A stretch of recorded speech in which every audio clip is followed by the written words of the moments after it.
Alright guys. Okay, we wrapped up the second week of the Italian cooking, talked about pastas. Interesting thing about pastas, and I believe in this too, is that the idea of spaghetti, fettuccine, the long noodles, seem to be an Asian idea. Let me just turn down the music. There's a little Mozart in the kitchen, nothing wrong with that. That does seem to be more of a Asian invention, if you would say. But the Italians really took pasta to a whole different level. They, the sizes, the shapes, and fillings, and things like that. I mean, people say, "Oh yeah, in Korea we have mandus and things." Yeah, you do, but there's not a lot of variety in there.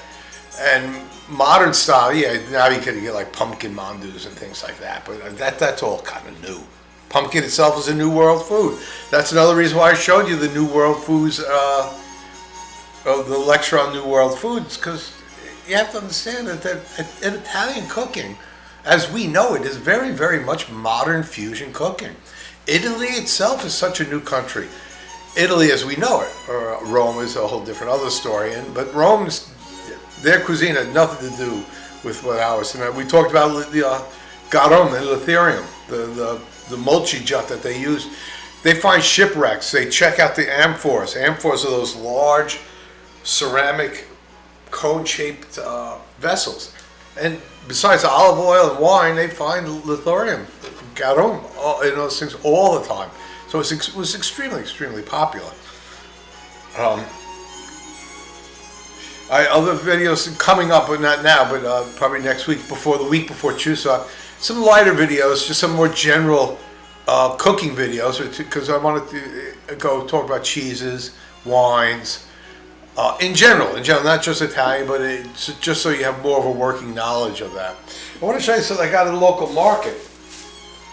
I already ate half of it already. Well, what's that? Baby asparagus. Look at this.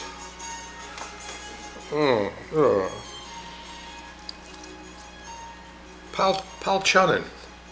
These are full length ones too. I cut off the half, keep them in water, but they were full length. This is half already, and I already cut some off for breakfast. A couple stems good.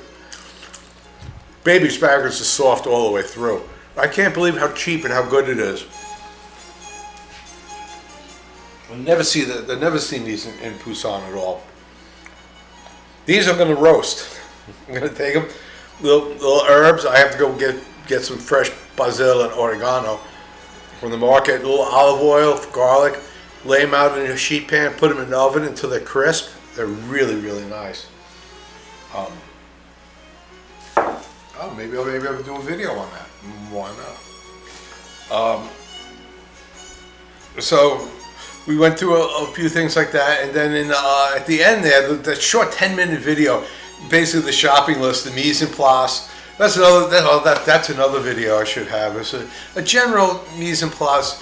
Most of you guys took Western 1, so that's fine, But if we could, the French and everything really lines on top of each other, and to know about mise en place and to know about chicken stock and all that is all important. The closing video talks a little about the sauce class, because I teach a sauce class too. And I was making some duck stock for that one. And the difference between duck stock and chicken stock, the bones. That's it. Cooking time's the same. Mirepoix is the same. So I'm doing together just to save myself some time. And there's no reason why not. If you're going to be, watching me make one stock, you also make two stocks. I compare the colors and things like that. So it's interesting to do. I like stocks. I really do. We're going to use the stocks. The stock was used in the ravioli. The tortellinis. The tortellinis are a little round. Well, you should know by now. You saw it on the video. Not round per se. Bishop caps. I like tortellinis a lot. I like them baked.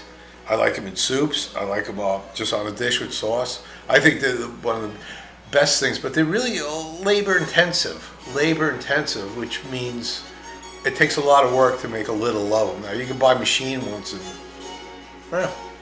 the problem with machine items, generally like with cheeses and stuff, it's all done dry. They're dry. Even the meat ones are dry. They're like dry pasta. They're really low quality. They're extremely low quality. So, and sometimes it's hard to make money with something like tortellinis because it takes so much time to make it, and they can't charge that much. Which brings up another interesting point. My interesting point is shujebi.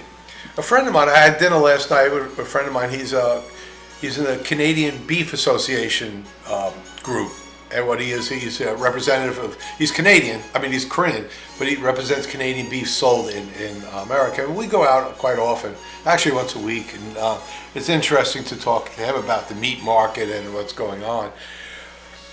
But getting back to that, he says there's no place to get tortellinis. Shujebi. He goes, it's disappearing. It's one of his favorites.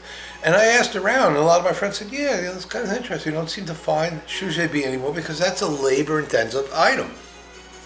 You need somebody standing there for 2 minutes making one meal or maybe 2 meals in that time where it's not cost-effective anymore.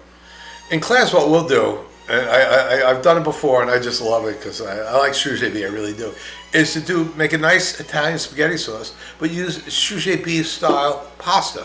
Nice, thick and chewy. I really, really like that. I tell you, you will too. You will too. There's absolutely no reason why you would not like it. I got off on a tangent, didn't I? That happens a lot.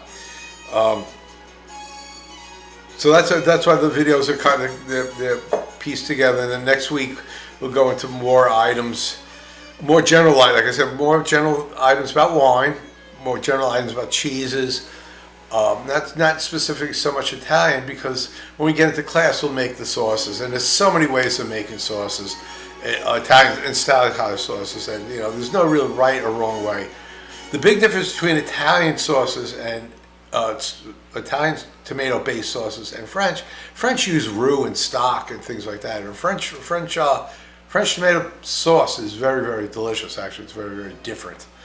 I made some last semester because I never really had the roux thickened tomato sauce. And it's very smooth. Where I like a chunky Italian sauce, and most Koreans like it that way too. What's the best thing about Italian sauce too is that you can make it a little spicy. They have spicy sausage. They do have relatively spicy sauces, so we can juice it up a little. Right, Leon? Leon, my sous chef is sleeping outside. Come here. Come here. Say hi to the nice kids. He's like, I ain't coming out. He's out there. Let's take a look at him. There we go. There he is. You can hardly see. He's all white on white. Come here. Who's a good boy? Who's a good boy? I gotta see if I can get him here with a treat. Who's a good boy? I see. You could bribe him. Yeah, who's a good boy? My sous chef. 3 years old now. A wonderful animal. Yep. Song. Oh yeah. Oh yeah. Down. Gidaddy up. Focus is not so good. I don't know why. Ready? Go. He's a good dog. Chindo dogs are one of the better dogs. That's for sure. They are a very, very smart animal. Very, very good breed. Extremely intelligent. And always hungry. Always hungry. But anyway, that's a wrap. We're done for today. I have to go shopping and get some fresh herbs. Cook a little dinner. You guys take care. Take care of your family. Be careful. This coronavirus thing is not over yet. It should have been. Oh man, it should have been. It should have been done over a year ago. I don't know what's wrong, but you all take care, and I'll catch you later. Let me see if I can tune this out. Go back here and get the mouse here. Where are you? I can't find it. I can't find the mouse. Cursor. Where is it? There it is. See you later, guys. Bye.